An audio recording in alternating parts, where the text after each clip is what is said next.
الحمد لله رب العالمين والصلاة والسلام على سيد المرسلين أما بعد فأعوذ بالله من الشيطان الرجيم بسم الله الرحمن الرحيم الصلاة والسلام عليك يا رسول الله وعلى آلك وأصحابك يا حبيب الله الصلاة والسلام عليك يا نبي الله وعلى آلك وأصحابك يا نور الله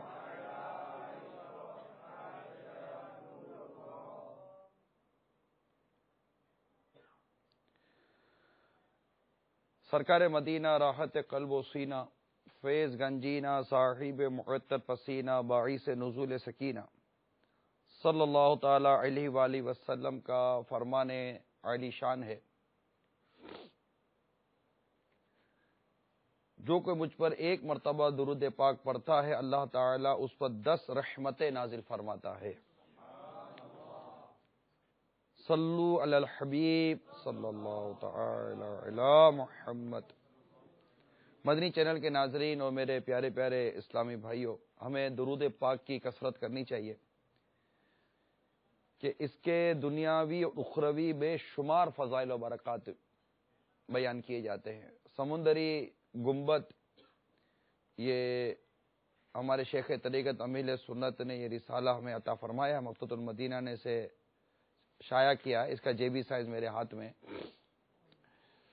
اور اس میں والدین کے حقوق، والدین کا ادب، والدین کا احترام، اس کا بیان موجود ہے۔ اس کی ابتدا میں آپ نے درود پاک کی بڑی پیاری فضیلت بھی نقل کی ہے کہ کسی بزرگ نے ایک شخص کو انتقال کے بعد خواب میں دیکھ کر پوچھا ما فعل اللہ بک، یعنی اللہ عز و جل نے آپ کے ساتھ کیا معاملہ فرمایا؟ کہا اللہ عز و جل نے مجھے بخش دیا۔ پوچھا کس سبب سے؟ بولا میں ایک محدث صاحب کے یہاں حدیث سے پاک لکھا کرتا تھا، انہوں نے نور کے پیکر تمام نبیوں کے سرور صلی اللہ تعالی علیہ وآلہ وصحبہ وسلم پر درود پاک پڑھا تو میں نے بلند آواز سے درود پاک پڑھا، نیز حاضرین نے سنا تو انہوں نے بھی درود پاک پڑھا، تو اللہ تعالی نے اس کی برکت سے ہم سب کو بخش دیا۔ چلے پھر ہم بھی مل کر محبت و پیار کے ساتھ، میرے یہاں جو موجود اسلام بھائی وہ بھی، اور جو مدنی چینل پر میرے ناظرین ہیں وہ بھی، آئیے درود پاک پڑھتے ہیں۔ صلو علی الحبیب صلی اللہ تعالی علی محمد۔ کتنی پیاری برکت ہے۔ آمال نہ دیکھے یہ دیکھا محبوب کے کوچے کا ہے گدا، آمال نہ دیکھے یہ دیکھا محبوب کے کوچے کا ہے گدا، مولا نے مجھے یوں بخش دیا سبحان اللہ سبحان اللہ۔ اللہ کی رحمت ہے، وہ اپنی رحمت سے اپنے بندے کو کس عمل پر بخش دے کوئی نہیں کہہ سکتا۔ آج اسی رب کریم عز و جل کے فضل و کرم سے ہم ایک ایسا سلسلہ لے کر حاضر ہوئے ہیں جس میں ہم قرآن پاک کے واقعات بیان کریں گے۔ قرآن مجید ہمارے لیے ہدایت ہے، اس میں زندگی گزارنے کا انداز دیا گیا ہے، احکامات بھی ہیں، اور قرآن پاک کا ایک اپنا ایک انداز ہے کہ اس میں احکامات بھی ہیں اور گزشتہ اقوام کے واقعات بھی ہیں، کیا کچھ ہوا ہوگا، اس طرح کے کئی مضامین قرآن پاک میں موجود ہیں۔ ان کے واقعات کے اسباب بھی بیان کیے جاتے ہیں۔ مختلف جو واقعات بیان ہوئے، سب سے مشہور تو میں نہیں کہوں گا، لیکن واقعات میں مشہور سے مشہور واقعات یہاں موجود ہیں، جن میں ایک بہت ہی اہم اور جسے بہت اچھا واقعہ بیان کیا گیا، حضرت یوسف علیہ السلام کا واقعہ بھی سورہ یوسف میں موجود ہے،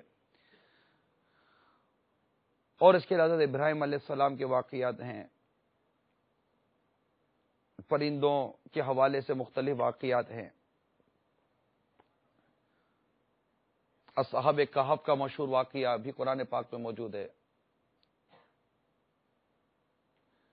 اسی طرح جو لشکر کعبہ مشرفہ کو منہدم کرنے کے لیے آگے بڑھا، ہاتھیوں کا لشکر، اس کا واقعہ بھی موجود ہے، احکامات بھی موجود ہیں، بہت کچھ قرآن پاک میں ہے۔ ہر خوش و تر شے کا علم قرآن پاک میں ہمیں رب کریم نے عطا فرمایا ہے۔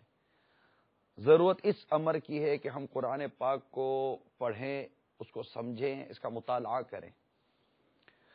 البتہ چونکہ موضوع ہمارا قرآنی واقعات ہیں، تو اس میں کوئی ترتیب کا تو ذہن نہیں ہے، مختلف ہفتوں میں مختلف واقعات بیان کیے جائیں گے۔ آج کے اس سلسلے میں جو واقعہ لے کر حاضر ہوا ہوں، یہ واقعہ قرآن پاک کے 6 پارے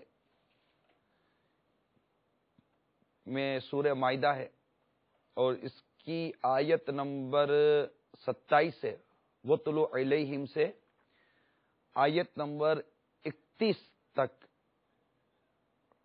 فَأَصْبَحَ مِنَ النَّادِمِينَ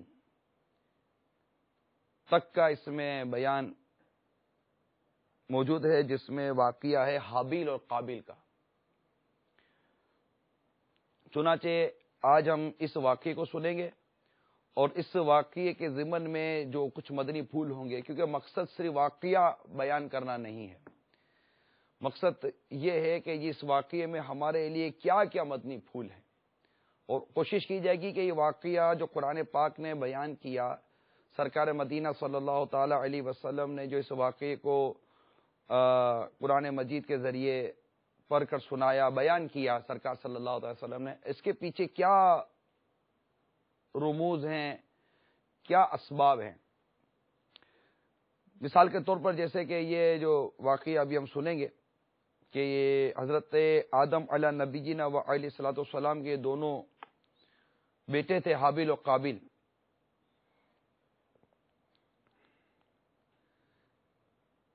حضرت حوا رضی اللہ تعالی عنہا کہ ہر حمل میں ایک لڑکا اور ایک لڑکی پیدا ہوتے تھے، اور ایک حمل لڑکے کا دوسرے حمل کی لڑکی سے نکاح کیا جاتا تھا۔ یہ ترتیب تھی کہ جو لڑکا لڑکی پیدا ہوئے ایک ساتھ، وہ دونوں بھائی بہن ہوتے تھے، اور جو اس کے بعد جو لڑکا لڑکی پیدا ہوتے تھے تو اس کے اور جو پچھلے ہوتے تھے ان کے آپس میں نکاح کر دیا جاتا تھا۔ اب اس دستور کے مطابق آدم علیہ نبینا علیہ الصلوۃ والسلام نے قابیل کا نکاح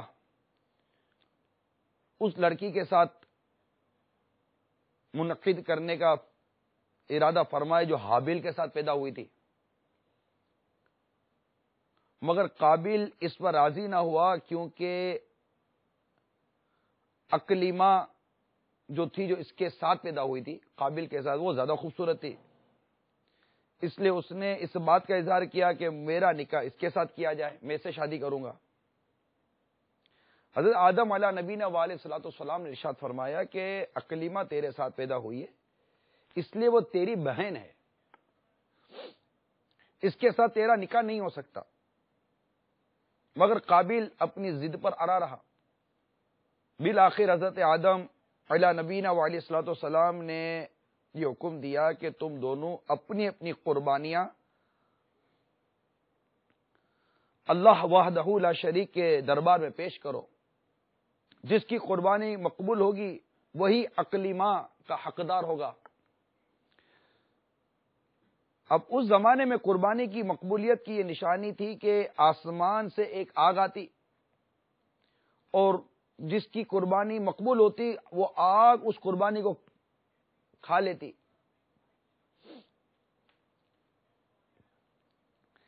چنانچہ قابیل نے گیہوں کی کچھ بالیں پیش کی، مطلب وہ قربانی کے لیے رکھی۔ قابیل جو تھا یہ زراعت کرتا تھا، اس کا پیشہ زراعت تھا، زمینداری جس کو ہم کہتے ہیں، اور حابیل جو تھا یہ مویشی پالتے تھے۔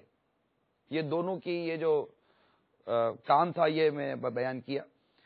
تو قابیل نے گیہوں کو پیش کیا قربانی کے لیے اور حابیل نے بکری کی قربانی پیش کی۔ آسمانی آگ نے حابیل کی قربانی کو کھا لیا اور قابیل کے گیہوں کو چھوڑ دیا۔ اب اس بات پر قابیل کے دل میں بغض اور حسد پیدا ہو گیا اور اس نے حابیل کو قتل کر دینے کی ٹھان لی اور حابیل سے کہہ دیا کہ میں تجھ کو قتل کروں گا۔ حابیل نے کہا کہ قربانی قبول کرنا اللہ تعالی کا کام ہے اور وہ متقی بندوں کی قربانی قبول کرتا ہے، جیسا کہ یہاں قرآن پاک میں ارشاد ہوا قال انما یتقبل اللہ من المتقین، کہ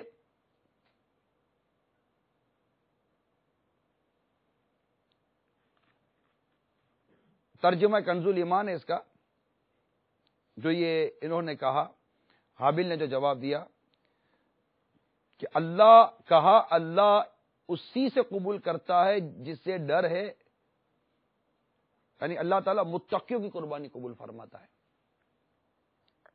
یہ جواب دیا حابیل نے قابیل کو۔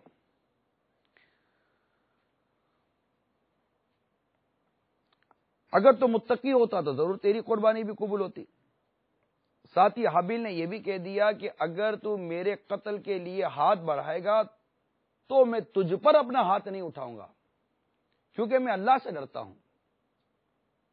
میں یہ چاہتا ہوں کہ میرا اور تیرا گناہ دونوں تیرے ہی پلے پر ہیں اور تو دوزخی ہو جائے، کیونکہ بے انصافوں کی یہی سزا ہے۔ یعنی میں تیرے قتل کا ارادہ، وہ رکھتے بھی نہیں تھے قتل کا ارادہ، اور مطلب سیز فائر تھا ایک طرف سے، یوں سمجھیے۔ آخر قابیل نے اپنے بھائی حابیل کو قتل کر دیا۔ اچھا، با وقت قتل حابیل کی عمر 20 برس کی تھی اور قتل کا یہ حادثہ مکہ مکرمہ میں جبل سور یا اس کے پاس، جبل سور کے پاس یا جبل حیرا کی گھاٹی میں ہوا۔ اور بعض قول اس طرح بھی ہے، بعض کا قول یہ ہے کہ بصرہ میں جس جگہ مسجد اعظم بنی ہوئی ہے، منگل کے روز یہ واقعہ پیش آیا۔ اللہ ہی بہتر جانتا ہے کہ اس میں سے کون سا قول زیادہ مضبوط ہے۔ میرے مدی چرے کے ناظرین، جب حابیل قتل ہو گئے تو مطلب یہ بھی ہے کہ اس کو قتل کرنے کے کئی مطلب واقعات ہیں کہ کس طرح قتل کیا گیا۔ البتہ بعض علماء نے لکھا ہے کہ چونکہ خبر یہ ملی ہے کہ قابیل نے حابیل کو قتل کیا، یہاں ایک تھوڑی سی کنفیوژن ہوتی ہے کہ اصل قاتل کون تھا، حابیل اور قابیل میں تھوڑی کنفیوژن ہو جاتی ہے کہ قتل کس نے کیا تھا، قابیل نے یا حابیل نے۔ تو یہ واقعہ تو سن لیتے ہیں لیکن یہ یاد نہیں رہتا، تو بعض اوقات واقعہ بیان کرنے میں یہ ہو جاتا ہے کہ قابیل کی جگہ حابیل اور حابیل کی جگہ قابیل نکل جاتا ہے۔ تو قتل چونکہ قاف سے آتا ہے، یہ ایک نشانی بیان کر رہا ہوں، یہ کتابوں میں نہیں لکھی، پہچان کے لیے کہ ہمیں یاد رہ جائے کہ قتل کیا کس نے تھا اور قتل ہوا کون تھا۔ تو صرف قتل کیا کس نے تھا اس کے لیے یہ ایک نشانی رکھ لیجئے، تو دوسرا آٹومیٹیکلی ہمارے سامنے ڈکلیئر ہو گیا کہ قاف سے قتل اور قاف سے قابل۔ تو جس نے قتل کیا وہ قابل تھا اور جس کا قتل ہوا اس کا نام تھا حابیل۔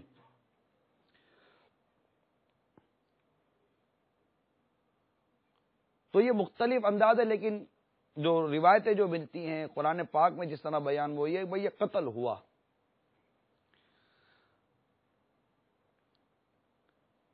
جب حابیل قتل ہو گئے تو 7 دنوں تک زمین میں زلزلہ رہا۔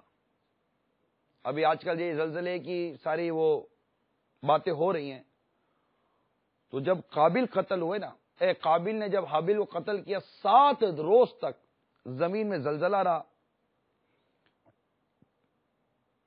اور جو درندے جانور وغیرہ تھے، ان میں اضطراب اور بے چینی پھیل گئی.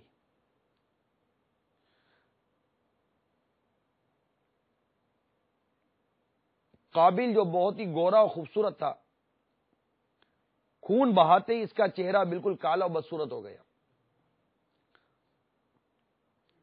حضرت آدم علیہ نبینا و علیہ الصلوۃ والسلام کو اس کا بہت رنج ہوا. یہاں تک لکھا گیا کہ حضرت آدم علیہ نبینا و علیہ الصلوۃ والسلام حابیل کے رنج و غم میں 100 برس تک ہنسے نہیں. آپ کو مسکراہٹ آپ کے چہرے پر نہیں آئی.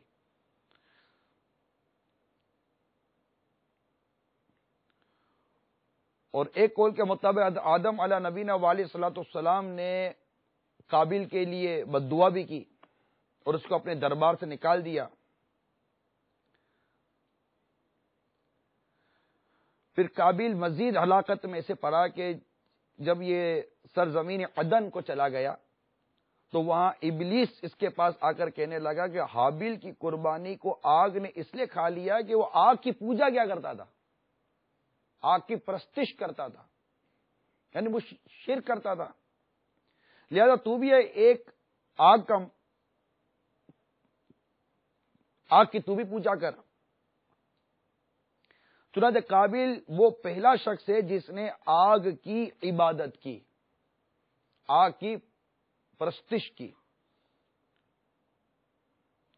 اور یہ زمین پر پہلا شخص تھا جس نے اللہ کی نافرمانی کی. یہ زمین پر پہلا شخص تھا جس نے ناحق قتل کیا. یہ وہ پہلا مجرم ہے جو جہنم میں سب سے پہلے ڈالا جائے گا، قابل. حدیث شریف میں ہے کہ روئے زمین پر قیامت تک جو بھی خون ناحق ہوگا قابل اس میں حصے دار ہوگا، کیونکہ اس نے سب سے پہلے قتل کا دستور نکالا. اور قابل کا انجام یہ ہوا کہ اس کے ایک لڑکے نے جو کہ اندھا تھا اس کو ایک پتھر مار کے قتل کر دیا. اور یہ بدبخت نبی زادہ ہونے کے باوجود آگ کی پرستش یعنی آگ کی پوجا کرتے ہوئے کفر و شرک کی حالت میں اپنے لڑکے کے ہاتھ سے مارا گیا.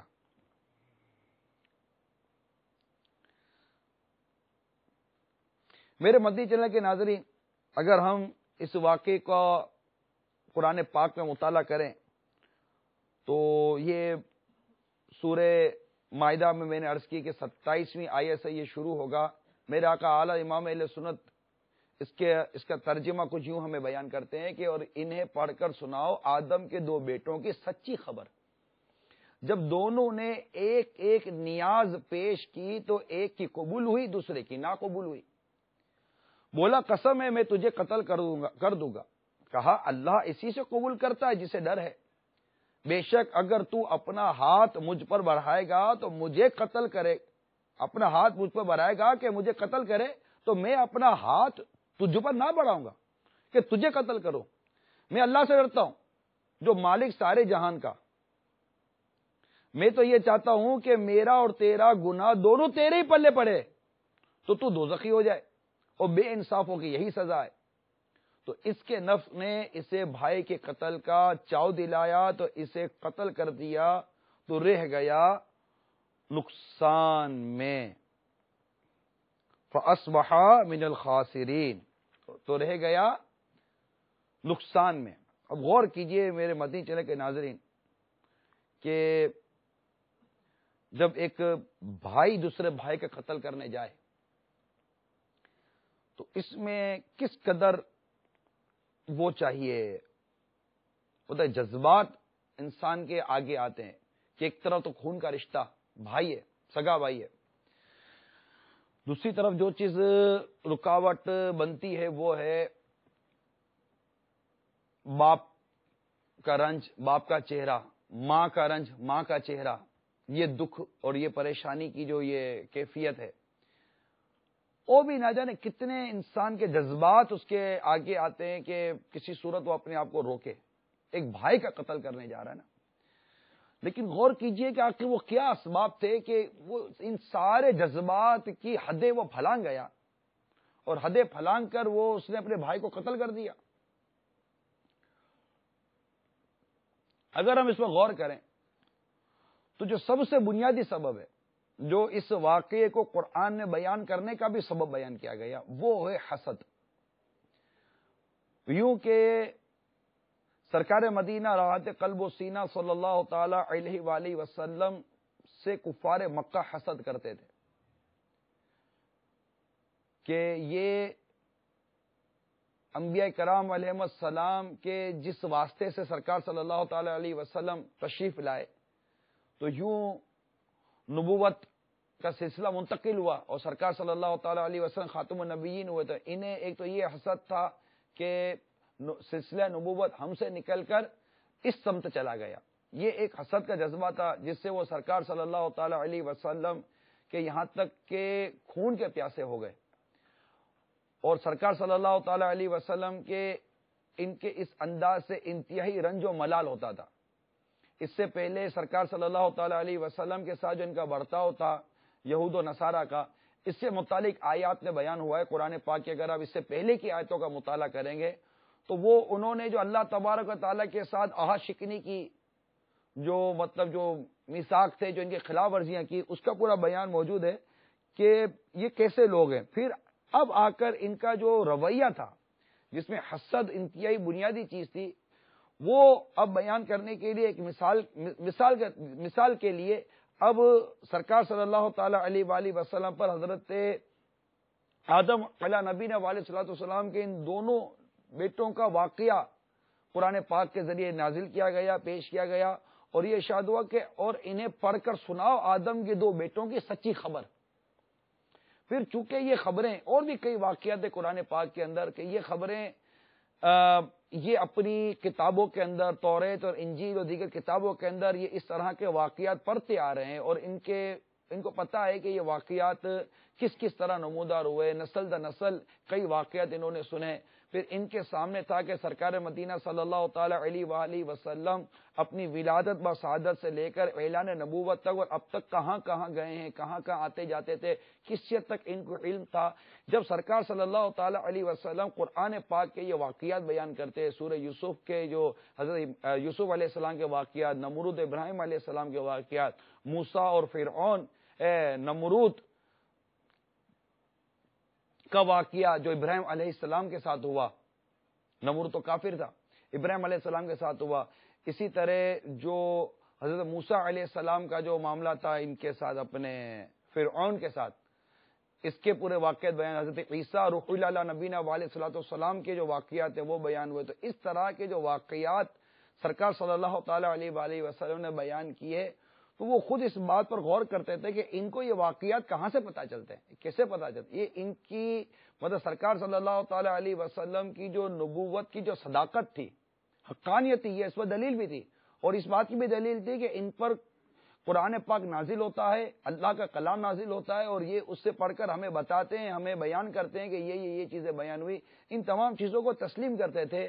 لیکن ایک بہت ہی بنیادی چیز تھی جو ان میں سے جو کفاروں کو ایمان لانے سے مانے ہوتی تھی, ایمان لانے سے رکاوٹ بنتی تھی, ان میں جو بنیادی چیزیں کو جن کا بیان کیا گیا ان میں ایک حسد تھا. حسد کہ نبوت کا جو سلسلہ تھا وہ منتقل ہوا تھا اور یہ حسد انہیں سرکار صلی اللہ تعالی علیہ وسلم پر ایمان لانے سے مانے ہوتی تھی, رکاوٹ بنتی تھی.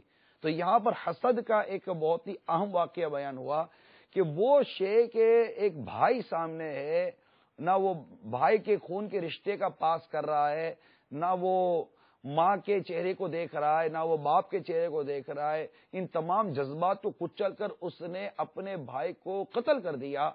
تو یہ حسد تھا جس نے اس کے سارے جذبات پر جو غالب آ گیا. حسد سب سے بنیادی چیز جو اس واقعے کے اندر ہے کہ قرآن پاک کے جو واقعات ہیں وہ اپنے اندر اسباق رکھتے ہیں, سبق رکھتے ہیں, درس رکھتے ہیں, دروس رکھتے ہیں کہ اس کے اندر کیا کیا ہمیں سیکھنے کو ملتا ہے. تو اس پورے واقعے کے اندر جو ہمارا یہ جو سلسلہ ہے قرآنی واقعات, ہم اللہ نے چاہا تو اس کا یہی انداز رکھیں گے. قرآن پاک کے واقعات بیان ہو, آپ کو حوالے بیان کیے جائیں گے اور ان واقعات کے ضمن میں ہمیں کیا کچھ سیکھنے کو مل رہا ہے انشاءاللہ عز و جل وہ بھی بیان کیا جائے گا. چنانچہ اس میں جو ہمیں جو درس ملتا ہے وہ سب سے بنیادی درس یہی ہے جو میں نے بیان کیا, وہ تھا حسد. کہ حسد یہ انسان کو اس طرح ان برائیوں پر آمادہ کر دیتی. یعنی دوسرے کی نعمت کے زوال کی تمنا کرنا کہ یہ نعمت جو اس کے پاس ہے یہ چھین جائے, مجھے مل جائے, یہ حسد کی اس طرح کی تعریف بیان کی جاتی. ہاں, کسی کو کوئی نعمت ملی ہے اور اس کی نعمت کو دیکھ کر یہ تمنا کرنا کہ جو نعمت اسے ملی ہے یہ نعمت مجھے بھی مل جائے, یعنی اس پر نعمت کا زوال نہ ہو, اس سے نعمت ضائع نہ ہو, اس کے بعد بھی نعمت رہے. جیسے ایک نعت خان ہے, اچھی آواز میں اگر نعت پڑھتا ہے تو اگر کوئی تمنا کرتا ہے کہ ایسی اچھی آواز مجھے بھی ملے کہ میں اخلاص کے ساتھ میں اللہ اور اس کے رسول کا اس انداز ذکر کر سکوں تو, اور اس سے وہ نعمت ضائع بھی نہ ہو, تو اس کی اس آواز اسے رشک کیا, غبطہ کیا, اس پہ کوئی شرعی گرفت نہیں ہے. ہاں, مگر یہ کہ یار اس کی آواز بہت اچھی ہے. اب مثال کے طور پر اگر نعت خوانی ہو رہی ہے اور ایک کوئی مشہور نعت خوان آنے والا ہے, تو اب جو ایک غیر مشہور نعت خوان ہوتا ہے, یعنی یوں سمجھے کہ چھوٹا نعت خوان ہوگا, جس کو چھوٹا نعت خوان بولتے ہیں. یوں تو اگر کوئی جو سرکار کی بارگاہ میں مقبول ہوا وہ چھوٹا رہ ہی نہیں سکتا, وہی نعت خوان برار ہے. اور کون آقا کی بارگاہ میں کتنا مقبول ہے یہ ہم نہیں جانتے. البتہ اگر کوئی اس طرح کا ہو کہ اب وہ نعت خوان جانتا ہے کہ اگر یہ آئے گا تو یار اپنے کو کون سنے گا, تو اب یہ اندر وہ تمنا کر رہا ہے. اللہ جانتا ہے کہ نیت کدھر کی ہے. وہ تمنا کرتا ہے کہ ایکسیڈنٹ ہو جائے, بیمار ہو جائے, ایسا گلا بیٹھ جائے, گلے میں درد ہو جائے, یہ ہو جائے, وہ ہو جائے, یہ نہ آئے تاکہ کچھ مجھے موقع ملے, اتنے سارے لوگ جمع ہوئے ہیں. تو اب یہ اس کو کس شے کا نام دیں گے؟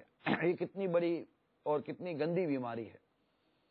اسی طرح جیسے یہ ہوا کہ عقلی ماں سے اس کو شادی کرنی, جب عقلی ماں نیچر ہی یہی تھا, ترکیب ہی یہی تھی اور پورا نظام یہی تھا کہ عقلی ماں کی شادی مطلب اس سے نہیں ہونی چاہیے, مگر اس نے یہ تمنا کی کہ اس کو چونکہ مطلب کہ یہ ایک خوبصورت تھی عقلی ماں, یہ اس کو نہیں, یہ مجھے ملنی چاہیے. اب اس میں یہ حدود کو پھلانگ گیا کہ یہ ایک بالکل آؤٹ آف نیچر تھا, جو پریکٹس تھی اس سے ہٹ کر وہ بات کر رہا تھا, یہ نہیں ہو سکتا تھا. تو اس نے یہ ساری تمنائیں کی اور اس کو بغض اور حسد پیدا ہوا. پھر اس کو دوسری نعمت یہ نظر آئی کہ میں نے بھی اللہ کی بارگاہ میں اپنی قربانی پیش کی اور حابیل نے بھی اللہ کی بارگاہ میں قربانی پیش کی. آسمان سے آگ آئی اور اس نے حابیل کی قربانی قبول کر لی, میری قربانی قبول نہیں کی. تو یہ بھی اس کو گویا کہ ایک نعمت ملی نا حابیل کو, کہ حابیل کی قربانی اللہ تعالیٰ نے قبول کر لی. اب اس قربانی کے قبول کرنے کے اوپر اس نے حابیل سے حسد کیا, بغض کیا کہ اس کی قربانی کیوں قبول ہو گئی, میری قربانی قبول ہونی چاہیے تھی.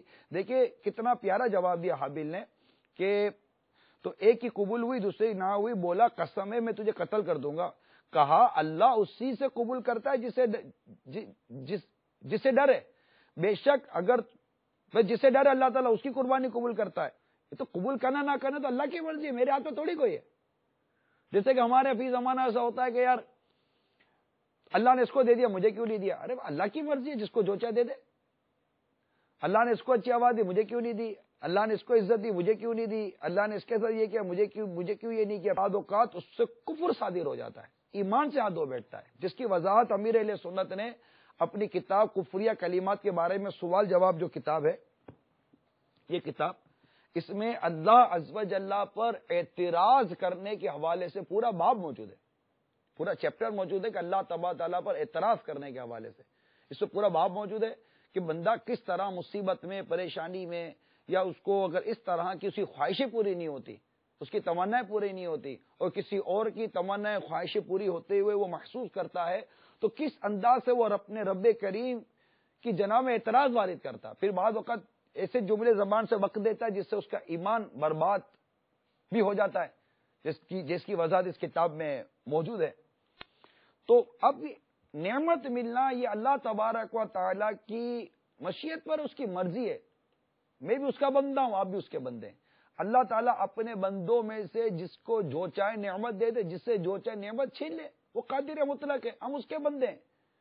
اگر کسی کو دولت ملی ہے, عزت ملی ہے, شہرت ملی ہے, منصب ملا ہے, لوگ اس کی مطلب واہ واہ کرتے ہیں, اس کو کوئی حسن و جمال مل گیا, کوئی اس کو مطلب اچھی صحت و تندرستی مل گئی, تو اس سے حسد کرنے کے بجائے کہ کیا یہ بتائیے چلیں کہ آپ اسے حسد کریں گے کہ اس کو یہ مل گیا. اب حسد کرنے والا اس پر برستی ہوئی نعمت کو روک تو نہیں دے سکتا. یہ تو نہیں ہو سکتا کہ آپ اس کی نعمت ہی کے آگے کو مطلب معاذ اللہ آڑ بن جائیں گے، ایسا تو نہیں ہو سکتا.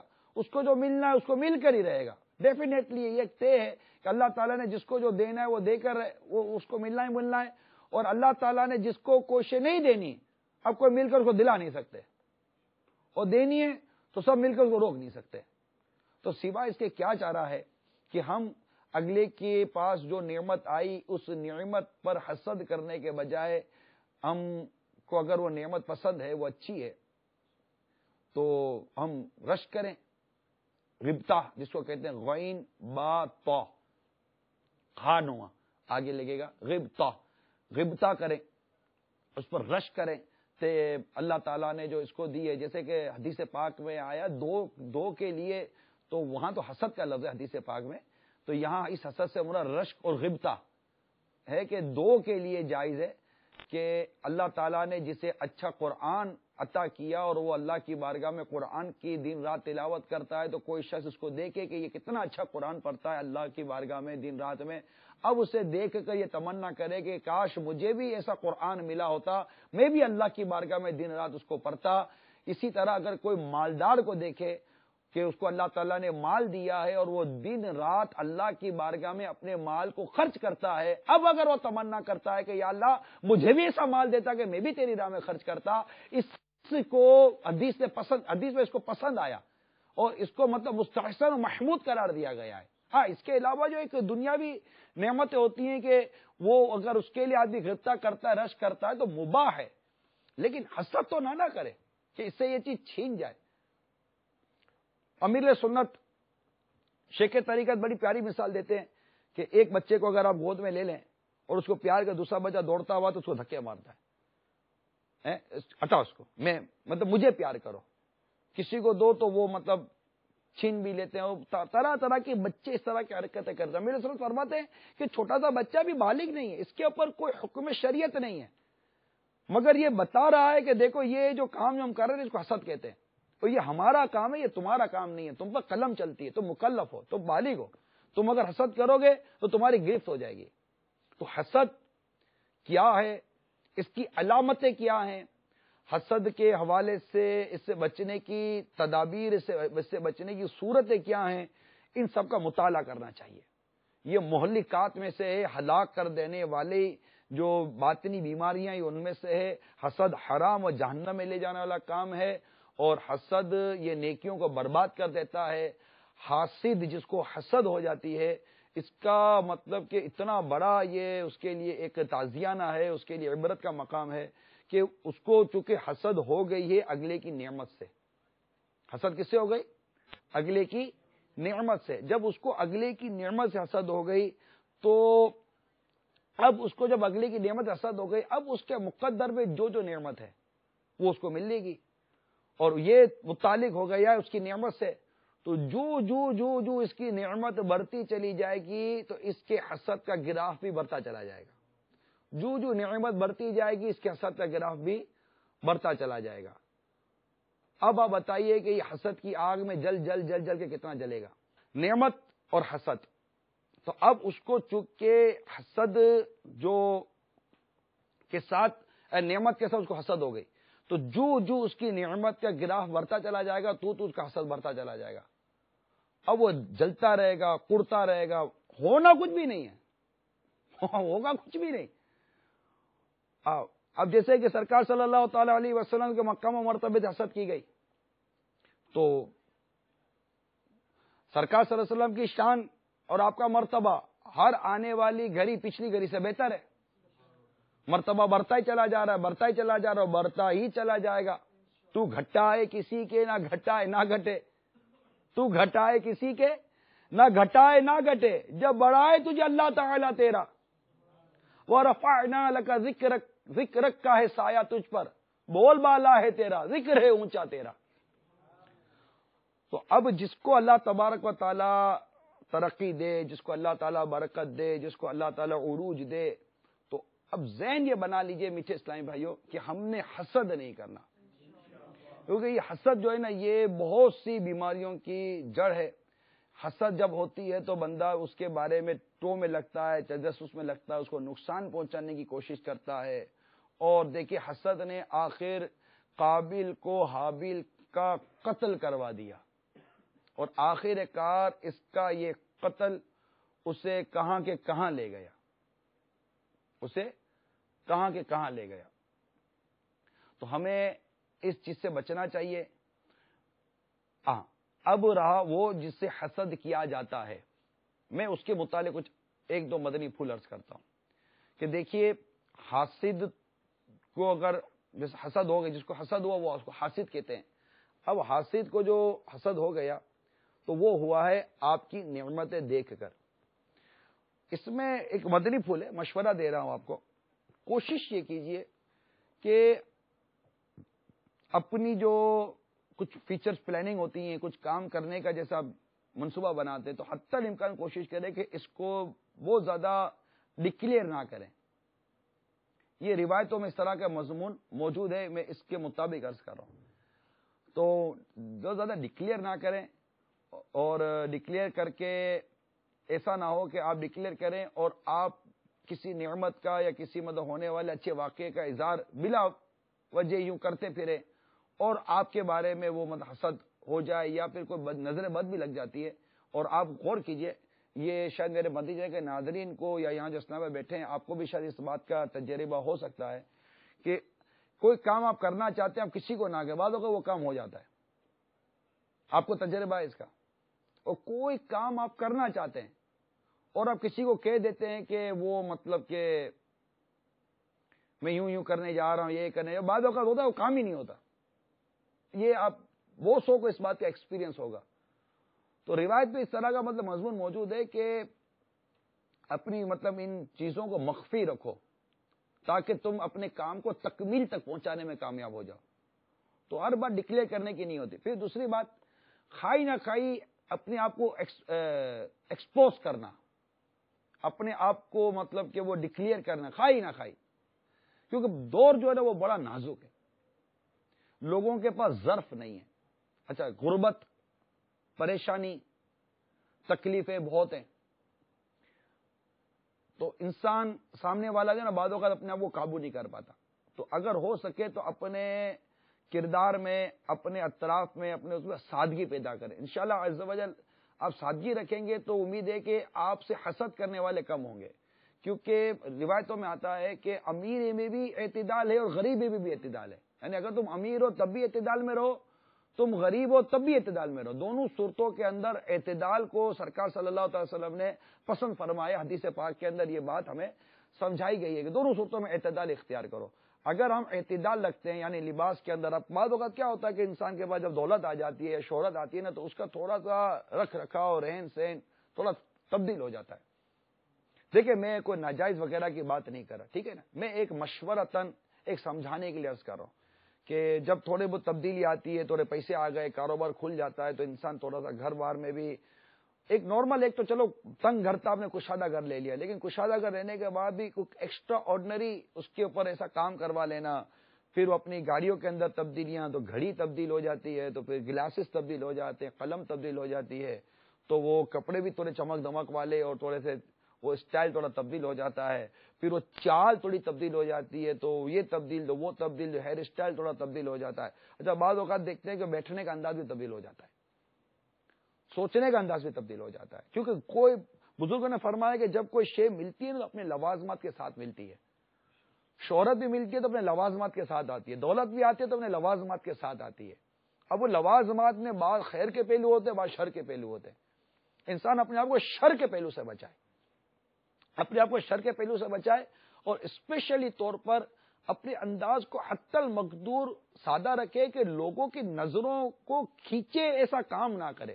عموماً میں حسد کے عنوان پر بیان کر رہا ہوں، میری یہ بات ہر عنوان پر ہر جگہ منطبق ہوگی، یعنی کہ فٹ کی جائے گی، وہاں پر درست ثابت ہوگی۔ میں اس کا اظہار نہیں کر رہا، اس پر میں مطلب کوئی دلائل نہیں دے رہا، ایک خاص طور پر اپنے آپ کو حسد سے بچانے کے لیے میں چند مدنی پھول عرض کر رہا ہوں کہ اپنے آپ کو حسد سے بچانے کے لیے اس طرح کا کام کیا جائے کہ کوئی مطلب کہ اس طرح عام طور پہ ایسی غذائیں لوگوں کے بیچ میں نہ مطلب آ جائیں کہ جس سے اس کی نظر کھینچے اور وہ اللہ نہ کرے شیطان کے بہکاوے میں آ جائے اور وہ حسد کا شکار ہو جائے اور آپ حاسد کا شکار ہو جا کہ آپ کا حاسد، کیونکہ کل ذی نعمت محسود، ہر ذی نعمت حسد کیا جاتا ہے، سرکار صلی اللہ تعالی وسلم کا یہ ارشاد ہے۔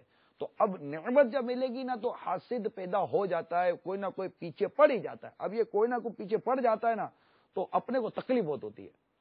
چلے میں مانتا ہوں کہ اس کی حسد بعض اوقات مطلب کہ یہ نہیں ہے کہ اس کی حسد سے کوئی نقصان پہنچ ہی جاتا ہے، لیکن تکلیف ہوتی ہے کہ اگلا پھر کچھ نہ کچھ پلاننگ کرتا رہتا ہے، منصوبے بناتا رہتا ہے، تکلیفیں پہنچانے کی صورتیں پیدا کرتا رہتا ہے، اور پھر وہ بعض اوقات تجسس میں چلا جاتا ہے، پھر بدگمانیوں میں چلا جاتا ہے، غیبتوں میں چلا جاتا ہے، اور طرح طرح کے گناہ یعنی یوں پیدا ہوتے ہیں۔ جیسے مثال کے طور پر ایک ایگزامپل دیتا ہوں کہ دو دکانیں، اب دونوں جنرل اسٹور ہے، میڈیکل اسٹور دونوں ساتھ ساتھ بنے ہوئے ہیں، ٹھیک ہے، میڈیکل اسٹور اور جنرل اسٹور دونوں ساتھ ساتھ بنے ہوئے ہیں، اور ایک کار آئی، رکی، گھاٹ اترا، مدینہ اسٹور پہ گیا، اس سے 4 چیزیں لی، چلا گیا، اور وہ دوسرا جو ساتھ والا بیٹھا ہوا وہ انتظار ہی کر رہا ہے۔ دوسرا آیا، وہ بھی مدینہ اسٹور پہ گیا، وہ دوسرا انتظار ہی کر رہا ہے۔ تیسرا آیا، وہ بھی مدینہ اسٹور۔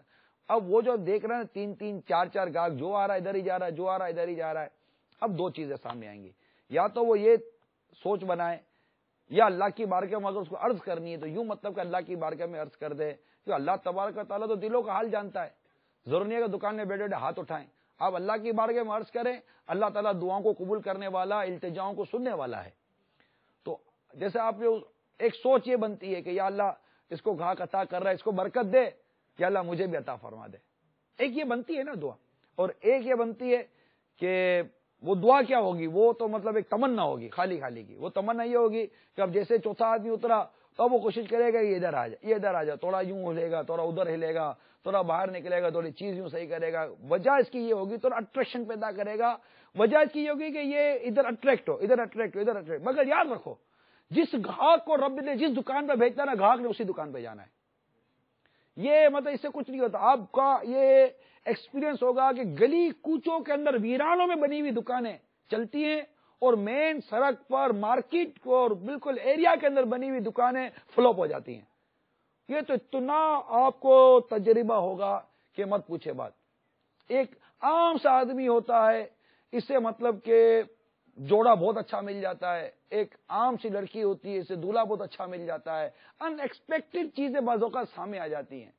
ایک بیٹھے بٹھا ایک عام آدمی ہوتا ہے جسے کوئی نہیں جانتا پہچانتا ہوتا ہے، معاشرے کچلا ہوا فرد ہوتا ہے، اللہ تعالیٰ اس کو بلندی دے دیتا ہے، دنیا کا مشہور آدمی بنا دیتا ہے اس کو، اللہ جس کو چاہے نعمت دے۔ انہی نعمتوں کا میں کہتا ہوں کہ ایک حصہ میرے شیخ امیر سنت کو بھی نصیب ہوا، بالکل بلا مبالغہ یہ عرض کیا جا سکتا ہے، یہ بیان کیا خدا فرماتے ہیں کہ اگر احساس کمتری یا مطلب اس طرح کی کوئی چیز ہوتی تو مجھ میں آ جاتی، کیونکہ میں معاشرے کو کچلا ہوا فرد تھا۔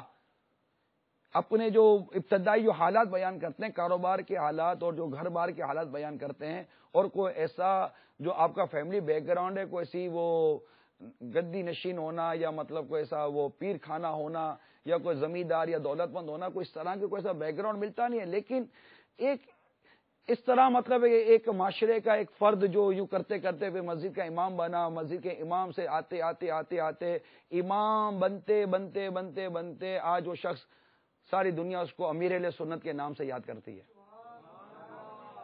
تو یہ ایک وہ میرے ایگزامپل ایک آپ کو بیان کی نا۔ اسی طرح بعض ایسے مطلب کہ دولت مند ہوتے ہیں جو بہت غربت کی زندگی انہوں نے گزاری ہوتی ہے، اور آہستہ آہستہ آہستہ آہستہ وہ دولت مند بن جاتے ہیں، مگر یہاں مطلب یہ کہ حرام و حلال کی تمیز پر بات کرنی چاہیے اور آپ کو سوچنا چاہیے۔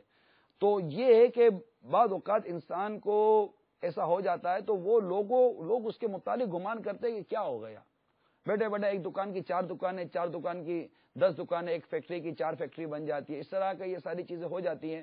تو مقصد یہ ہے کہ اپنے آپ کو بھی ان چیزوں سے بچانے کی کوشش کرنی چاہیے جس سے ہم سے کوئی حسد کرے، جتنا ممکن ہو سکے۔ اور ہم سب کا جنرل یہ ذہن ہونا چاہیے کہ کسی کی کوئی نعمت دے کر ہم جلے نہ۔ مثال کے طور پر شادی ہو گئی، اب ڈیفینیٹ ایک فطری چیز ہے کہ گھر کے اندر ایک عورت آئی ہے، تو آپ کے جس بیٹے کی شادی ہوئی ہے یا جس کے بھائی کی شادی ہوئی ہے، تو بہن سوچے، بھائی سوچے، یا ماں سوچے، یا والد سوچے، یہ فیملی ممبر ہوتے ہیں، یہ سوچے کہ ایک فرد ایک گھر میں نیا آیا ہے، دلہن جس کو کہتے ہیں، اب اس کا میں نکاح کرایا اپنے بیٹے کے ساتھ، تو اب ڈیفینیٹ ہے کہ اس سے اس کا کوئی تعلق جڑے گا. اس کی جیسے سوچ تھی تو 20% اگر اس کی سوچ 5 افراد میں تقسیم تھی، تو اب سیدھی سی بات ہے کہ 2-4% یہاں سے، 2-4% یہاں سے، 2-4% یہاں سے لیتے لیتے لیتے لیتے کوئی 10-20% سوچ وہاں بھی تو اب جائے گی کہ نہیں جائے گی. اب وہ جو سوچ اس طرف چلی گیا، وہ بولو گے یار یہ کیا ہوا. اب یہ چیز جو اس کو ہوئی، پھر ہو سکتا ہے کہ بعض اوقات محبت بڑھے، پیار بڑھے، اعتماد بڑھے، انڈرسٹینڈنگ بڑھے، تو کچھ اس طرح رجحان بڑھتا ہے. طبیعی چیز ہوتی ہے، انسان کا میلان بڑھ جاتا ہے. اب گھر میں سوچے کہ دیکھو یار یہ تو ہاتھ سے چلا گیا، یار اس سے محبت ہو گئی، تو یار محبت ہو گئی تو اللہ کا شکر ادا کرو. کیا تمہیں اس وقت خوشی ہوگی جب تمہارا بھائی تمہارے سامنے تمہاری بھابھی کو یا تمہاری بہو کو مارے گا؟ اس وقت خوشی ہوگی. جب محبت بڑھ رہی ہے، پیار بڑھ رہا ہے، اعتماد بڑھ رہا ہے، تو اگر آپ کو واقعی اپنے بھائی سے یا اپنے بیٹے سے محبت ہے، اس سے چاہت ہے، اس سے الفت ہے، تو اب اس کا گھر خوشی کا گہوارہ بن رہا ہے. دونوں میاں بیوی میں انڈرسٹینڈنگ ہو رہی ہے، محبت ہو رہی ہے، لڑائی جھگڑا نہیں ہے، ایک دوسرے کے لیے گویا کہ ایک اچھی فیلنگز موجود ہیں. تو آپ خوشی کا اظہار کریں نا، آپ مطلب مسرت ہوں اور اللہ کا شکر ادا کریں، سجدہ شکر ادا کریں. بہن سجدہ شکر ادا کرے، بھائی سجدہ شکر ادا کرے، ماں باپ سجدہ شکر ادا کرے کہ یا اللہ تو نے ہمارے بچے کو خوشیاں نصیب کی ہے. نہ کہ اب مطلب کہ پلاننگ کرنا، منصوبے بنانا، تو وہ بہو کے ساتھ یوں کر دینا، تو وہ پھر الٹی سیدھی حرکتیں کرنا، جادو ٹونے کرنا اور اس کو ستانا، پھر لڑکے کے کان بھرنا. تو یہ سب مطلب حسد کی علامت ہے. ایک فیملی ٹاپک پر بات کرو، سچ کیا. اسی طرح اگر بیٹا جا کر ماں کے بعد بیٹھتا ہے تو اب بیوی بولے کہ یہ ماں کے بعد کیا بیٹا، ہفتہ 8 دن ہوئی آپ آئے ہو، اس کی ماں نے اس کو پالا پوسا پیدا کیا ہے. اب کیا مطلب ماں کے بعد نہیں بیٹھے گا، ماں کی خدمت نہیں کرے گا؟ بلکہ ماں کی خدمت میں اگر تم کوتاہی محسوس کرتی ہو تو اپنے شوہر کا ذہن بناؤ. اگر بھائی بہن کے حقوق کی ادائیگی میں آپ محسوس کرتی ہو کہ میرے بچوں کے ابو کوتاہی برت رہے، تو آپ اپنے بچوں کے ابو کا ذہن بنائیے، اپنے شوہر کا ذہن بنائیے کہ آپ اپنے مطلب بھائی اور بہن کے ساتھ مطلب اچھا سلوک کریں، صلہ رحمی کریں، ماں باپ کے ساتھ صلہ رحمی کریں، اچھا سلوک کریں. یعنی دونوں طرف سے اگر اس طرح کی فضا ہو جائے، یا ماں باپ دیکھیں یا بھائی بہن دیکھیں کہ بھائی کا رویہ بھابھی کے ساتھ یا بہو کے ساتھ اچھا نہیں ہے، تو آپ بیٹھ کر اس کا ایک شریعت کے دائرے میں بیٹھ کر ذہن بنائیں کہ بیٹا آپ کیا کر رہے ہو. کیا آپ کی اسلام میں شادی کر رہی تھی کہ آپ آنے والی لڑکی کے ساتھ ظلم کریں، زیادتی کریں، اس کے حق ادا نہ کریں؟ اللہ کرے کوئی ایسا ماحول بن جائے جس کا میں نے ایک بیان کرنے کی کوشش کی ہے. یہ مطلب ایسا تو نہیں ہے کہ ناممکن ہے، پاسبلٹی تو ہے. مینٹلٹی کی تبدیلی پر سارا انحصار ہے کہ میری سوچ تبدیل ہو جائے اور میں اس طرف چلا جاؤں اور میں پازیٹو دوں، مثبت بات کروں، مثبت سوچوں، مثبت ذہن دوں، پازیٹو. اچھا غلط رہی. تو یہ کچھ حسد پر چند مدنی پھول تھے جو میں نے آپ کو عرض کیے ہیں.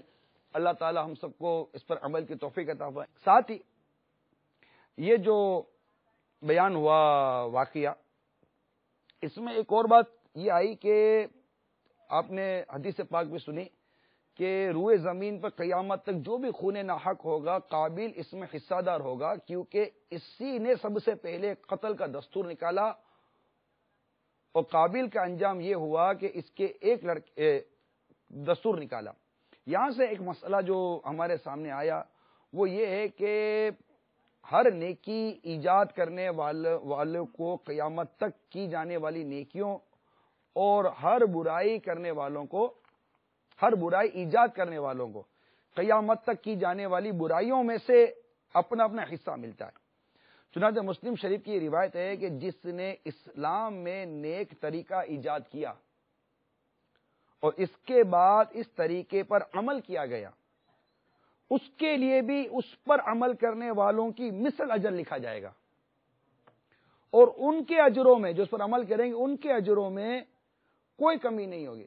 حدیث پاک یہ ہے، مسلم شریف کی روایت ہے کہ جس نے اسلام میں نیک طریقہ ایجاد کیا، اس کے بعد اس طریقے پر عمل کیا گیا، اس کے لیے بھی اس پر عمل کرنے والوں کی مثل اجر لکھا جائے گا، اور ان کے اجروں میں سے کوئی کمی نہیں ہوگی. اور جس نے اسلام میں کسی برے طریقے کو ایجاد کیا اور اس کے بعد اس پر عمل کیا گیا، اس کے بعد اس پر عمل کیا گیا، تو اس کے لیے بھی اس پر عمل کرنے والوں کی مثل گناہ لکھا جائے گا، اور ان گناہوں میں سے کوئی کمی نہ ہوگی، یعنی جو اس پر گناہ پر عمل کریں گے. یہ دو بہت اہم ٹاپکس ہیں کہ اسلام میں ایک اچھی چیز لانے والا اور اسلام میں ایک بری چیز لانے والا، اسلام ایک اچھی چیز ایجاد کرنے والا، اسلام ایک بری چیز ایجاد کرنے والا، اسلام جو تا قیامت تک رہنے والا ایک دین ہے، اور یہ دین اسلام جس کو اللہ نے پسند کیا، ان الدین عند اللہ الاسلام، اب کوئی نیا دین نہیں آئے گا، یہی دین ہے، یہی یہ قرآن ہماری کتاب ہے۔ تو اب اس میں اتنا مطلب کہ ایک تو فلیکسیبلٹی ہے کہ اگر کوئی اچھی چیز لے آتا ہے اسلام کے اندر، اچھی چیز ایجاد کرتا ہے، تو وہ جو جسے ایجاد کی اس کو ثواب ملے گا، اور اس پر جب تک عمل ہوتا رہے گا ان کو بھی ثواب ملے گا، اور ان کے ثواب میں بھی وہ کمی نہیں ہوگی اسے ایجاد کی۔ تو اس طرح جب برائی کوئی لائے گا تو وہ برائی بھی اس کی مثال ہے کہ وہ جو اس پر برائی کرتے رہیں گے تو اس کو بھی مطلب کہ گناہ ملے گا، اور جو خود برائی کر رہے ہیں ان کو بھی اس کا گناہ ملے گا۔ تو یہ ایک بہت بڑی کنفیوژن ہے اس کا، مطلب کہ ایک اس حدیث مسلم شریف کی روایت کے ذریعے میں نے اس کنفیوژن کا ایک حل بیان کیا ہے۔ اللہ تعالی ہمیں اسلام کو اور اس کی تعلیمات کو درست سمجھنے کی توفیق عطا فرمائے۔ البتہ بات تھی اللہ تبارک و تعالیٰ پر اعتراض کے حوالے جو حسد کے عنوان پر میں چلا تھا، تو میرے ہاتھ میں اس وقت کفریہ کلمات کے بارے میں سوال جواب، یہ امیر اہل سنت کی تحریر کا شاہکار موجود ہے،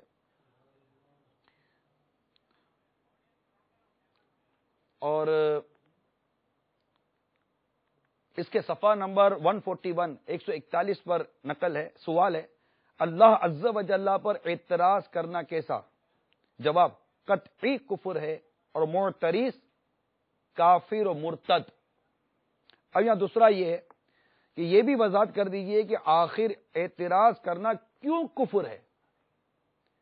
جواب، اللہ عز و جل پر اعتراض سے بچنے کا شریعت میں حکم ہے، اور ہر مسلمان کا حکم شریعت کے آگے سر تسلیم خم ہے۔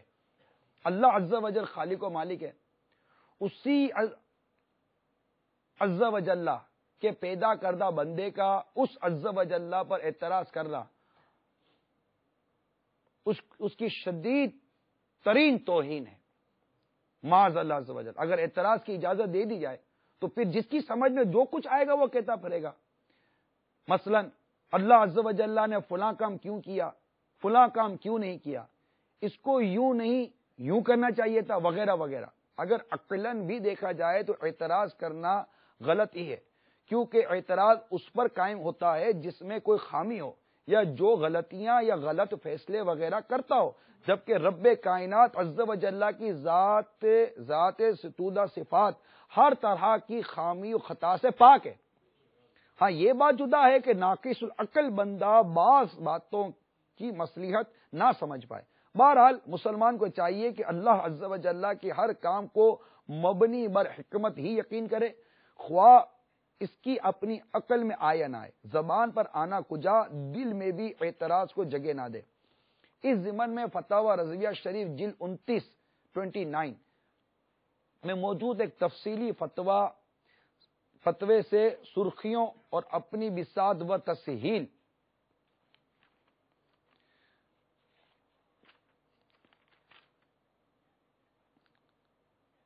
یعنی آسان کے ساتھ اقتباس پیش کرنے کی سعادت حاصل کرتا ہوں۔ امیر سنت نے لکھا ہے، اعتراض کرنا کیوں کفر ہے؟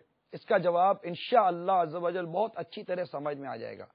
چنانچہ میرے آقا اعلی حضرت امام اہل سنت ولی نعمت عظیم البرکت عظیم المرتبت پروان شمع رسالت مجدد دین و ملت حامی سنت ماحی بدعت عالم شریعت پیر طریقت باعث خیر و برکت حضرت علامہ مولانا الحاج الحافظ القاری شاہ امام احمد رضا خان علیہ رحمت الرحمن فرماتے ہیں، ابن جریر نے حضرت انس رضی اللہ تعالی عنہ سے روایت کیا کہ جب سیدنا موسیٰ علیہ الصلوۃ والسلام کو مولا عز و جل نے رسول کر کے فرعون کی طرف بھیجا، موسیٰ علیہ السلام چلے تو ندا ہوئی، مگر اے موسیٰ فرعون ایمان نہ لائے گا۔ موسیٰ علیہ السلام نے دل میں کہا پھر میرے جانے سے کیا فائدہ؟ اس پر 12 علماء ملائکہ عظام علیہم السلام نے کہا موسیٰ آپ کو جہاں کا حکم ہے جائیے، یہ وہ راز ہے کہ با وصف کوشش یعنی کوشش کے باوجود آج تک ہم پر بھی نہ کھلا، اور آخر نفع بعثت یعنی رسول کے بھیجنے کا فائدہ سب نے دیکھ لیا کہ دشمنان خدا ہلاک ہوئے، دوستان خدا نے ان کی یعنی حضرت موسیٰ علیہ السلام کی غلامی اختیار کر کے عذاب سے نجات پائی۔ ایک جلسے میں 70,000 ساحر سجدے میں گر گئے اور ایک زبان بولے، آمنا برب العالمین ربی موسیٰ و ہارون۔ یہ پارہ 9 سورہ اعراف آیت نمبر 121 122 میں نے تلاوت کی۔ ترجمہ کنز الایمان، ہم ایمان لائے جہان کے رب پر جو رب ہے موسیٰ اور ہارون کا۔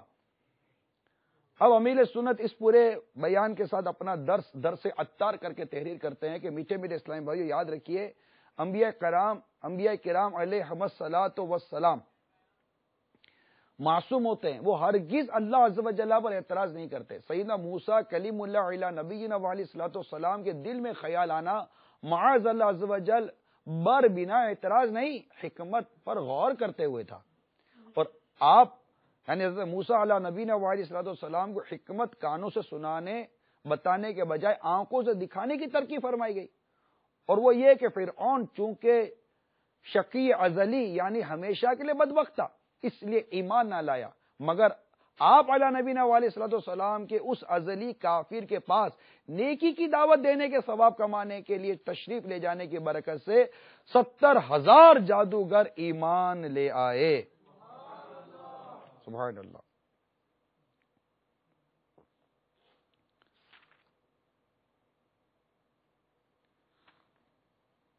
میرے آقا اعلیٰ امام اہل سنت مزید فرماتے ہیں، مولا عز و جل قادر تھا اور ہے، بے کسی نبی اور آسمانی کتاب کے تمام جہان کو ایک آن میں ہدایت عنایت فرما دے۔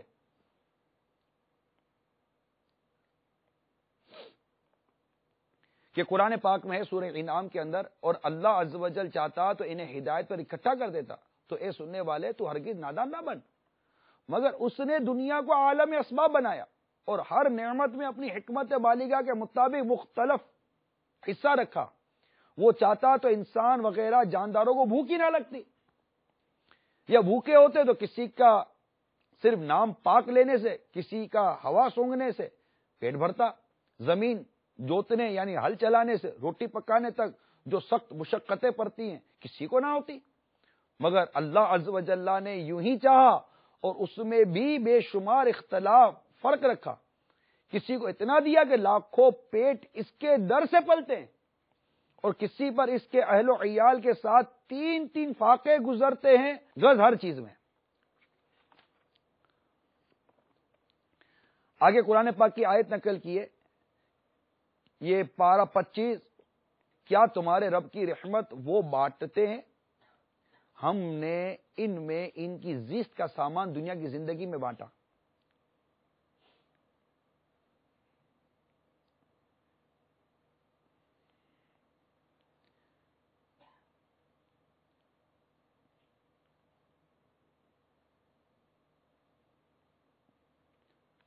البتہ آگے وضاحت بڑی طویل ہے، جو اس وقت اللہ عز و جل پر اعتراض کرنے کے حوالے سے جو کچھ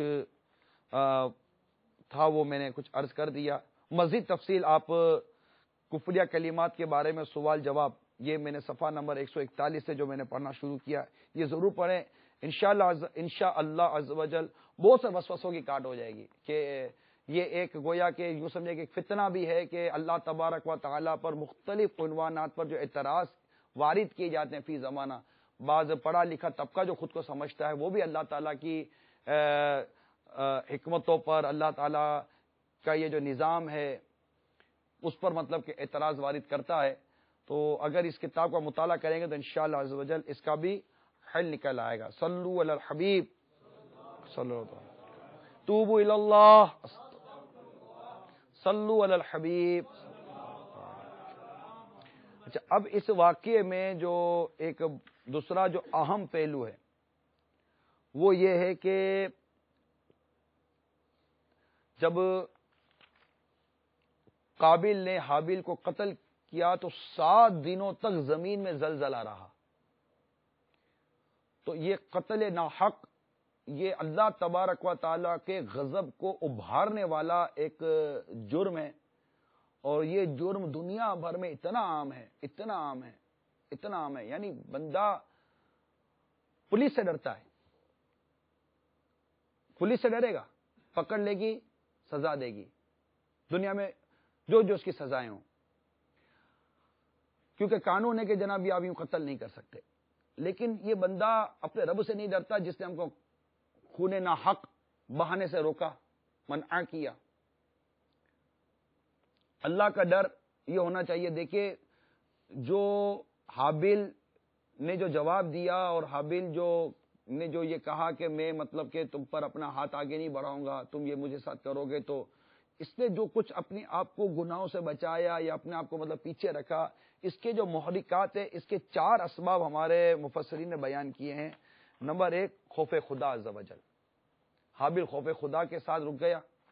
دوسری دوزخ کی سزا، کہ اگر میں گناہ کر جاؤں گا تو مجھے بھی دوزخ کی سزا بھگتنی پڑے گی. اور تیسرا یہ تھا کہ ظلم سے بچنا.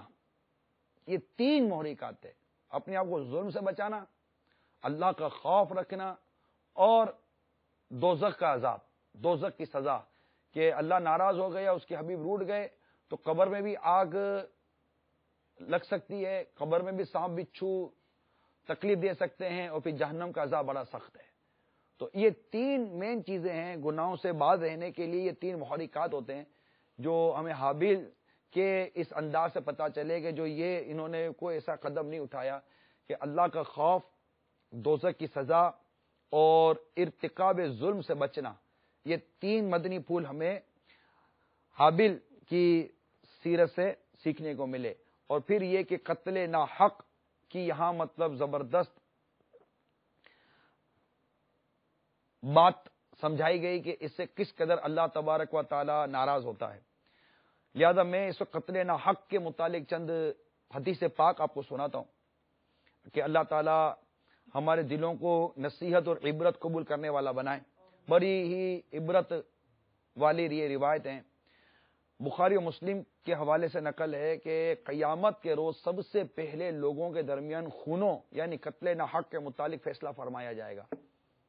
ایک اور حدیث پاک، اگر بالفرض زمین اور آسمانوں کی ساری مخلوق کسی مومن کے خون کرنے میں شریک ہو تو اللہ تعالیٰ سب کو دوزخ میں ڈال دے.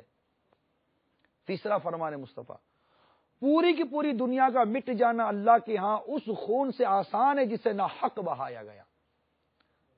چوتھی حدیث، جس شخص نے کسی مومن بندے کے قتل پر یعنی قاتل کی آدھے لفظ کے ساتھ مدد کی، اللہ تعالیٰ سے اس حال میں ملاقات کرے گا کہ اس کی دونوں آنکھوں کے درمیان لکھا ہوا ہوگا یہ بد قسمت اللہ کی رحمت سے محروم ہے.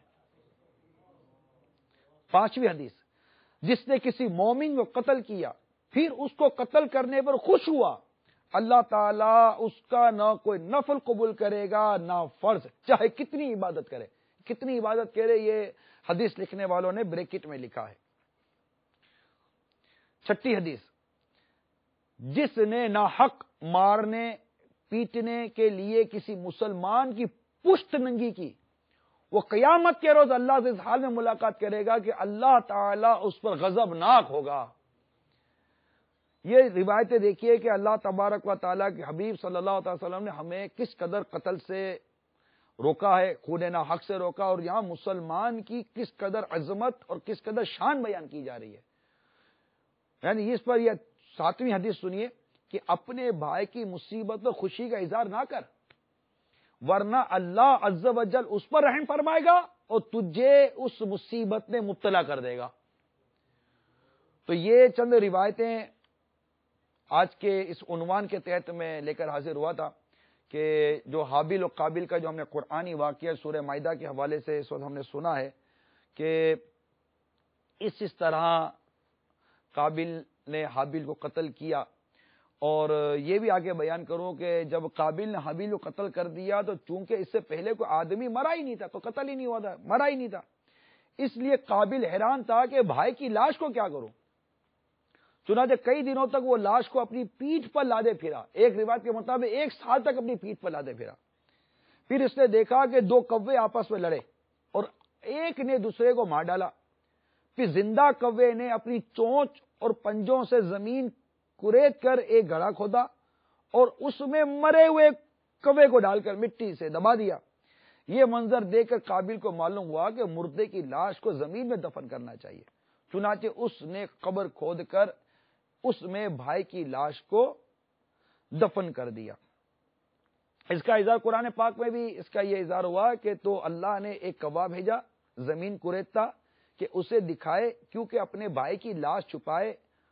بولا ہائے خرابی، میں اس کوے جیسا بھی نہ ہو سکا کہ میں اپنے بھائی کی لاش چھپاتا، تو پچھتاتا رہ گیا۔ تو اچھا، یا جو ہائے افسوس، جو اس نے افسوس کا اظہار کیا، یہ اس کی ندامت نہیں تھی، یاد رکھیے، توبہ ندامت نہیں تھی۔ اس نے افسوس اس بات پر نہیں کیا کہ اس نے اپنے بھائی کا قتل کیا، اس نے افسوس اس بات پر کیا کہ میں اتنا گیا گزرا ہوں کہ ایک کوا مجھے بتا رہا ہے کہ زمین میں کھود کر کس طرح لاش دفن کی جاتی ہے۔ یہ اس پر مطلب کہ اپنے آپ کو وہ کوس رہا تھا اور اس بات پر افسوس کر رہا تھا۔ اب آخر میں جو ایک مدنی پھول اس واقعے سے پتا چلا کہ جو حسد پیدا ہوئی، جو خون ناحق ہوا، یعنی حسد ہوئی، حسد سے ایک خون ناحق بہایا گیا۔ اب یہ حسد کا ان تمام چیزوں کا ایک محرک جو بنانا، وہ بنی عورت۔ لہذا ہمارے علماء نے لکھا ہے کہ دنیا میں سب سے پہلا جو قتل اور خون ناحق ہوا وہ ایک عورت کے معاملے میں ہوا۔ لہذا کسی عورت کے فتنہ عشق میں مبتلا ہونے سے خدا کی پناہ مانگنی چاہیے۔ تو اے میرے مدنی چینل کے ناظرین، ہمارا یہ جو سلسلہ ہے قرآنی واقعات، اس میں سورہ مائدہ کی آیت نمبر 27 سے 31، 27 to 31 کے حوالے سے جو ایک واقعہ بیان ہوا، اور اس ضمن میں نے کئی مدنی پھول آپ کو عرض کیے، جس میں بالخصوص حسد کا موضوع بھی آپ کو بیان کیا گیا، اور قتل ناحق کے حوالے سے بھی موضوع بیان کیا گیا۔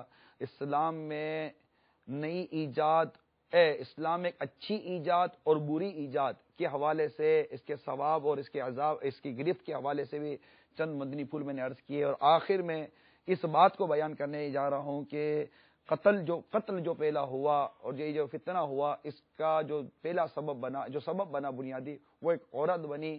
اور اس لیے اس وقت اس میسج کو پہنچانے کی میں بہت اہمیت محسوس کرتا ہوں کہ پہلے نظر بہکتی ہے، پھر دل بہکتا ہے۔ جب اس طرح کی فطروں میں بندہ مبتلا ہوتا ہے تو نہ ماں باپ کی عزت کا خیال کرتا ہے، نہ اپنی عزت کا خیال کرتا ہے، اور بہت سارے فطروں میں مبتلا ہو جاتا ہے۔ پھر دیکھیے کہ بندہ پھر خودکشی کر لیتا ہے۔ یہی مطلب کہ جو آج ہمارے دور میں جو اس طرح کا جو عشق مجازی کا جو جس انداز سے جو فتنہ برپا ہے، گناہوں بھرا، بے پردگیاں، ملنا جلنا اور گانے موسیقی، جس کا بہت بڑا اس میں جو پارٹ پلے کر رہا ہے، اس میں وہ ہے ایک کو ایجوکیشن، مخلوط تعلیمی نظام۔ یہ بہت بڑا اس میں پارٹ پلے کر رہا ہے، بہت بڑا اس کا حصہ ہے۔ ڈیفینیٹلی میڈیا نے بھی اس میں کوئی کمی نہیں چھوڑی کہ وہ اس طرح کے پروگرام دکھائے جاتے ہیں جس سے مطلب کہ دیکھنے والے کے اندر عشق، محبت، لڑکی کے دل میں، لڑکے کے دل میں مطلب اس کا ایک جذبہ پیدا ہوتا ہے۔ اب ٹی وی پر دیکھ کر، میڈیا پر دیکھ کر یہ ہوا کہ جناب یہ محبت ہو رہی ہے، پیار ہو رہا ہے، عشق ہو رہا ہے، یہ رو رہے ہیں، یہ مل رہے ہیں، یہ تڑپ رہے ہیں، یہ روٹھ رہے ہیں، یہ ٹوٹ رہے ہیں، یہ سارا کچھ مطلب جو دکھایا جا رہا ہے۔ اب یہ اس کا ایک ذہن بنا، اس کا ایک جذبہ بنا کہ جناب یہ ہونا چاہیے۔ کہاں ہونا چاہیے؟ آ جاؤ بھائی جناب، کو ایجوکیشن موجود ہے، لڑکے لڑکیاں ساتھ پڑھتے ہیں، محلے کے اندر رہتے ہیں، تو محلے میں بھی نظریں ٹکراتی ہیں، بے پردگی عام ہے، پڑوسی بے پردہ، ادھر کا پڑوسی بے پردہ، اس کی لڑکیاں بے پردہ، تو وہ ملنا جلنا بلڈنگوں میں، محلوں میں اور رشتہ داروں میں، خاندانوں میں، پھر اسکول میں، کالج میں، اس طرح کی یونیورسٹیز کے اندر اور دیگر جو مطلب کہ پروفیشنل انسٹیٹیوشنز ہوتے ہیں اور کوچنگ سینٹرز ہوتے ہیں جس کے اندر کو ایجوکیشن ہوتی ہے۔ اور یہ بات طے ہے کہ کو ایجوکیشن ناجائز ہے، علماء کا اس پر فتویٰ ہے کو ایجوکیشن ناجائز ہے، جائز نہیں ہے۔ اس طرح مرد عورت کا یہ جو اجنبی مرد اور اجنبی عورتیں جو یہ بے پردہ بے حیا ہو کر جو آپس میں ملتے ہیں پڑھتے ہیں، یہ کیا ہے؟ اس کو کیا نام دیں گے؟ تو کتنی بڑی یہ ایک خامی ہے، کتنی بڑی خرابی ہے کہ پھر اس سے یہ جو عشق مجازی کی طرف جب یہ بڑھتا ہے تو نتیجہ کیا نکلتا ہے؟ نتیجہ یہ ہے کہ وہ نہیں رہ سکتے بھائی ایک دوسرے کے بغیر۔ ماں باپ کہتے ہیں کہ ہماری سمجھ بھی نہیں آتا، خاندان نہیں ملتا، رشتے نہیں ملتے، یہ نہیں ملتا، وہ نہیں ملتا، یہ کیوں کر دیا، نہ کٹوا دی تو یہ کٹوا دیا، یہ سارا کٹوا کر پھر یہ بولتے کہ جناب وہ اپنا گلا کٹوا لیتا ہے، خودکشی کر لیتا ہے، پھانسی لگا دیتا ہے، زہر کھا لیتے ہیں، ڈوب جاتے ہیں، پتہ نہیں طرح طرح کے پھر وہ سلسلے کرتے ہیں، اور پھر وہ اخباروں میں چھپتا ہے، دنیا بھر میں رسوائیاں ہوتی ہیں. تو یہ اس کو کہتے خود کردارہ علاج نیست. اپنے ہاتھوں کے کیے گا کوئی علاج نہیں ہوتا. یہ سب اپنے ہاتھوں کے کیے ہوئے علاج ہے، اپنے ہاتھوں کے کیے ہوئے کرتوت ہیں. اس پر تو بندہ غور یہ کہتے ہیں کہ جو کچھ بھی ہے سب اپنے ہاتھوں کے ہیں کرتوت. شکوہ زمانے کا نہ قسمت سے گلہ. آپ کہیں گے جناب معاشرہ ایسا ہے، تو کوئی آپ کو گن پوائنٹ پہ تھوڑی کو کہتا ہے کہ آپ اس معاشرے کے ساتھ چلو ورنہ ہم آپ کو شوٹ کر دیں گے. کون آپ کو چلے بتائے؟ کس سے آپ کی کن پٹی کے اوپر، آپ کی گردن کے اوپر، یا آپ کو مطلب کہ اس طرح مورلی بلیک میل کرنے کے ساتھ آپ کو مطلب کوئی یہ پابند کرتا ہے کہ اس کلچر کے ساتھ چلو، اپنی اولاد کو چلاؤ، بلے تم کسی طرح فتنے مبتلا ہوتے ہو چلنا پڑے گا ورنہ ہم آپ کو جان سے مار دیں گے. نہیں، ایسا کچھ بھی نہیں ہے. خالی ایک اپنا ذہن بنا لیا ہم لوگوں نے کہ جناب یہ کرنا پڑے گا، نہیں کریں گے تو کچھ بھی نہیں ہوگا. ایسا نہیں ہے. ایسے لوگ دنیا میں معاشرے میں رہتے ہیں جو اس کلچر کے ساتھ نہیں چل رہے. کیا آپ دیکھتے نہیں ان کو؟ وہ کیا بھوکے مرتے ہیں؟ کیا وہ آپ کے ساتھ معاشرے میں نہیں رہ رہے؟ آپ بولو کٹے ہوئے ہیں. وہ کٹے ہوئے اس لیے مل رہے ہیں کہ وہ چلنا نہیں چاہتے آپ لوگوں کے ساتھ. وہ اس معاشرے میں چلنا نہیں ہوئی. یہ معاشرہ برائی کی طرف جا رہا ہے، آگ کی طرف جا رہا ہے، طوفان کی طرف جا رہا ہے، سیلاب کی طرف جا رہا ہے، دلدل کی طرف جا رہا ہے، تباہی و بربادی کی طرف جا رہا ہے. وہ اس چیز کو ریئلائز کر چکا ہے، وہ اس چیز کو دیکھ چکا ہے، وہ بات اس کی سمجھ میں آ گئی ہے. وہ نہیں جانا چاہتا ہے. اور یہ بات ہر ایک کی سمجھ میں آنی چاہیے. جب پتا ہے کہ مطلب یہ چیز کھانے سے میرا گلا خراب ہو جائے گا تو بندہ نہیں کھائے گا نا. آپ بولو گے یہ نہیں کھاتا، بھائی اس کو پتا ہے یہ چیز کھانے سے گلا خراب ہو جائے گا. یہ کھاؤں گا تو مجھے بخار آ جائے گا، یہ کھاؤں گا تو مجھے یہ بیماری ہو جائے گی، یہ کروں گا تو یہ بیماری ہو جائے گی، یہ کروں گا تو یہ مصیبت آ جائے گی. عقل تو ہر کوئی رکھتا ہے نا. آپ کے سفر کرتے تو آپ دور اندیش نہیں بنتے. جناب یہاں جا رہا ہوں 3 دن کے لیے جا رہا ہوں تو یہ لے کے جاؤں گا، 4 دن کے لیے جا رہا ہوں یہ لے کے جاؤں گا، 12 دن کے لیے جاؤں گا تو یہ لے کے جاؤں گا. کہ آپ اتنی سوچ نہیں رکھتے؟ آگے کی سوچ نہیں آپ کی. اچھا، جس ملک میں جا رہے ہیں اس ملک کے اندر سردی ہے گرمی آپ نہیں سوچتے، اس کے مطابق پلاننگ نہیں کرتے. اب آپ سردی کے کسی ملک میں جا رہے ہیں اور کوئی آپ کو بولے کہ یار یہ کیا گرم کپڑے لے کے جا رہے ہو، مستانے دیوانے ہو گئے، تو آپ بولو گے یار دیوانہ مستانہ تم ہو گئے بھائی، تمہیں نہیں پتا. جب ادھر سردی ہے تو میں سردی کے کپڑے تو لے جاؤں گا نا. تو اب ایک شخص اس بات کو ریئلائز کر رہا ہے. ذی قسمت کو دعوت اسلامی کا ماحول ملا ہوا ہے، الحمدللہ اس کو امیر سنت کی اگر صحبت ملی ہوئی ہے یا عاشقان رسول کی صحبت ملی ہوئی ہے، اس کو کوئی مدنی ذہن ملا ہوا ہے، اس کو مدنی ماحول ملا ہوا ہے، ایک پوزیٹو گیدرنگ ہے اس کی جس میں خوف خدا والے اور عاشقان رسول اس میں رہتے ہیں. تو اس کا اگر یہ مائنڈ بن گیا ہے کہ یہ بے پردگی، یہ بے حیائی، یہ ساری چیزیں مطلب درست نہیں ہے، اس کا مطلب نقصان ہی نقصان ہے.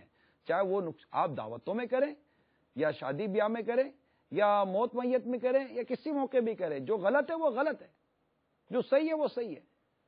تو اگر کوئی شخص اس طرح مطلب کہ اگر معاشرے سے کٹنے والے ایسے لوگ ہیں نا جو اس طرح معاشرے سے کٹے ہوئے ہیں، وہ کاروبار کر رہے ہیں، روزگار وہ بھی کما رہے ہیں. معاشرے سے کٹنا کیا ہوتا ہے؟ کوئی مطلب بھیک مانگ کر تھوڑی وہ گزارے کرتے ہوتے ایسے لوگ. وہ بھی آپ کے ساتھ آپ کی مارکیٹوں میں رہ رہے ہوتے ہیں، کام کرتے ہیں، رزق حلال کماتے ہیں، اپنے بیوی بچوں کے ساتھ وقت گزارتے ہیں، نیکی کی دعوت دیتے ہیں، خوش نصیب قافلوں میں سفر کرتے ہیں، مدنی انعامات پر عمل کرتے ہیں، جمعرات کے اجتماع میں شرکت کرتے ہیں. الحمدللہ دوسرے مطلب کہ گناہوں بھرے سلسلے دیکھنے کے بجائے مدنی چینل کے اندر وہ اپنے آپ کو گھماتے ہیں، مدنی چینل میں اپنے آپ کو وہ کھویا ہوا رکھتے ہیں، دیکھتے رہتے ہیں مدنی چینل.